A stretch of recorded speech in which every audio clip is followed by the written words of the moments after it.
po mga bossing ko, kaninang umaga, ang lungkot-lungkot ko mga boss.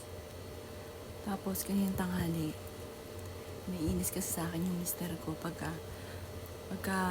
nalulungkot po ako. Sabi niya nalulungkot din daw po siya. Kaso wala na rin naman daw po magagawa kahit malungkot. Maiiyak lang daw po. At maaaring tumaas na naman daw po yung sugar ko. Kasi pagka umiiyak po ako mga bossing ko, nalulungkot, bumababa po, bumabagsak yung BP ko. Tsaka tumataas po yung sugar ko. Para nung si Jovelyn po, mga bossing. Kasi nung si Jovelyn po ay nasa ospital. Nawalan po siya ng BP. Doon ako na pwede palang mawala ng BP. Talagang gabi pa lang po, birthday pa lang ng anak ko na bunso. Tingin po, napakamahiwaga. May nakapagsabi sa amin na sundan nyo yung anak ninyong panganay dahil ang salita, swerte. At ang susunod na yan, yung pinakabunso, ay lalaki. Ngayon po mga bossing ko, di nasundan nyo na nga po si Justin. 9 years ang pagitan po nila. 9 years. Kung isipin nyo, ang numero no 9, pangit ang ibig sabihin niya, 9, tsaka 29, 19. Tapos, eto pa po mga bossing ko ha, di ba wala po siyang kwarto? Ngayon lang siya ng 2023, nagkaroon ng kwarto. 2022, nagkaroon kami ng kasunduan. Nahulugan ko ang bahay na ito sa kapatid ko. Ang kapatid ko na may-ari ng bahay nito na nasa Canada ay Year of the Rabbit. Ang taon ng 2023 ay Year of the Rabbit. Ang taon na yan, diyan nawala ang aking anak. Ngayon po, hindi ko alam kung ito ay nagkataon lang or coincidence lang or kumbaga pagtutugma-tugmain mo. Tapos, yun nga po may nakapagsabi sa akin na sundan mo yung anak mo at ang magiging anak ninyo ay lalaki. Pinilit ko po talaga kasi hindi naman ako buntisin kasi ako nga po 2 years nang kasal kami ni Joel. Mag-a-abroad na nga lang po ako kasi wala naman kaming anak. Bigla po ako nabuntis nung ako po yung medical na, pasado na po ako. Biruin niyo po sa dami-dami ng mga nag-a-apply. 5 lang ang tatanggapin at isa pa ako doon. At nung medical kami, buntis pa ako kay Jovelyn. 2 years na ako, akala ko wala na. Ngayon hindi ako natuloy. Pagkatapos po mga bossing ko, dahil nga sa yung isa nakunan po ako, yung pangalawa namin. Tapos, di parang nawala na sa akin, tanggap ko na si Jovelyn na lang. May nakapagsabi na sundan ko at swerte. Lalaki daw po magiging anak ko. Tapos po, di nasundan nga si Justin. Alam niyo po ba, gabi pa lamang pero idineclare na wala na si Jovelyn noong October 28 ng 6:42. Pero gabi pa lamang wala na po siyang BP. Ang sabi ng doktor, akala niyo humihinga yan. Wala na yan. Sabing ganon. Kasi oxygen na lang daw po ang yung nagpapagalaw sa dibdib. Akala daw po namin nahinga pero wala na daw. Maaaring sa mismong birthday ni Jovelyn ay ni Justin na wala po si Jovelyn. Parang kung isipin mo yun, parang coincidence lang. Pero kung iisipin mo magaling, parang kaya nagkaroon ng Justin dahil kumbaga yun nakatakda na mawawala si Jovelyn. May napanood nga po ako doon yung parang grade 12, parang ang dami pa po niyang medal, graduating po siya.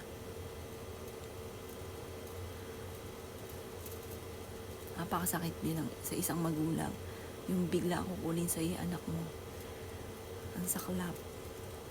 Noong una, parang lutang ako Parang di ako naniniwala sa mga kaganapan. Umiiyak ako pero sa isipan ko, babalik yung anak ko. Pero habang tumatagal, ba't ang tagal bumalik na anak ko? Parang wala pa rin yung anak ko. Ayun. Yun ang doon ko na wala na yung anak ko. Pero lagi ako, maasa pa rin ako hanggang sa ngayon. Maasa ko na babalik yung anak ko.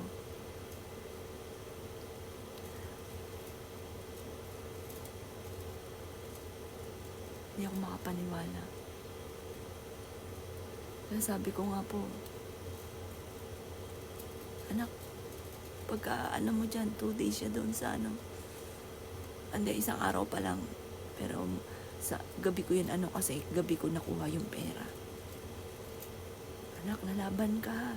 May pera tayo. Malaki yung hawak kong pera. Lalaban ka. At saka alam niyo po ba, yung may nakagusto ng binenta kong lupa, yung gusto niyang lupa.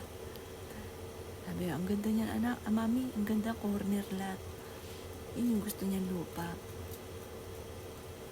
Yung gusto niyang lupa, yun naman yung nabenta ko nung siya ay nasa ospital. Kaya ako naman ginawa yun kasi mahirap yung nandun siya, wala akong backup. Kung may backup man ako, hindi ganun kalakihan. Kaya noong nagkaroon ako ng backup, sabi ko sa kanya, anak, lalaban ka. May pera tayo. Malaki ang hawak ni mami. Pag nakauwi ka na, bibili tayo ng gusto mong cellphone. Pag may nangangamusta po sa akin, hindi ko alam kung ano yung sasagot ko. Nung una, gusto kong sabihin na, ba't niyo po ba ako tinatanong? Siyempre, hindi po ako okay. Pero, siyempre, alang sagutin ko ng ganun, masaya ako dahil at least kahit papaano, kinakamusta ako. Yung iba nga po, hindi ako kinakamusta. Kakamustahin lang ako kapag may sasabihin, lalo na tungkol sa pera. Para sa akin, masarap na sa pakiramdam, pag may mga tao na nangangamusta sa'yo, nang wala silang ibang intention.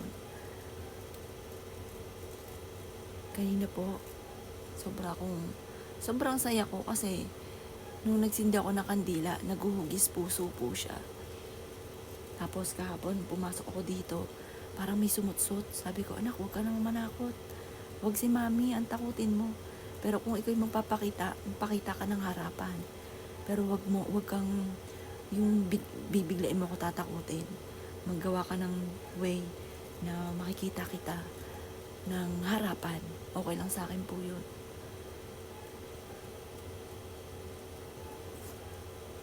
Yan. Ito po, plano ko. Ilalagay ko po dito sa taas. Andali lang po ha. Hindi ko nakunan. Ginulat ko yung sister ko.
Takot to, baka may picture.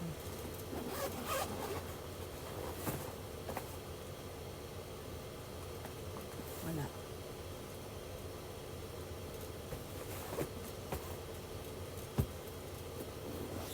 Intax.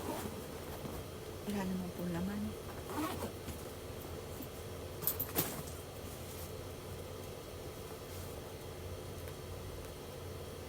Ang ganda.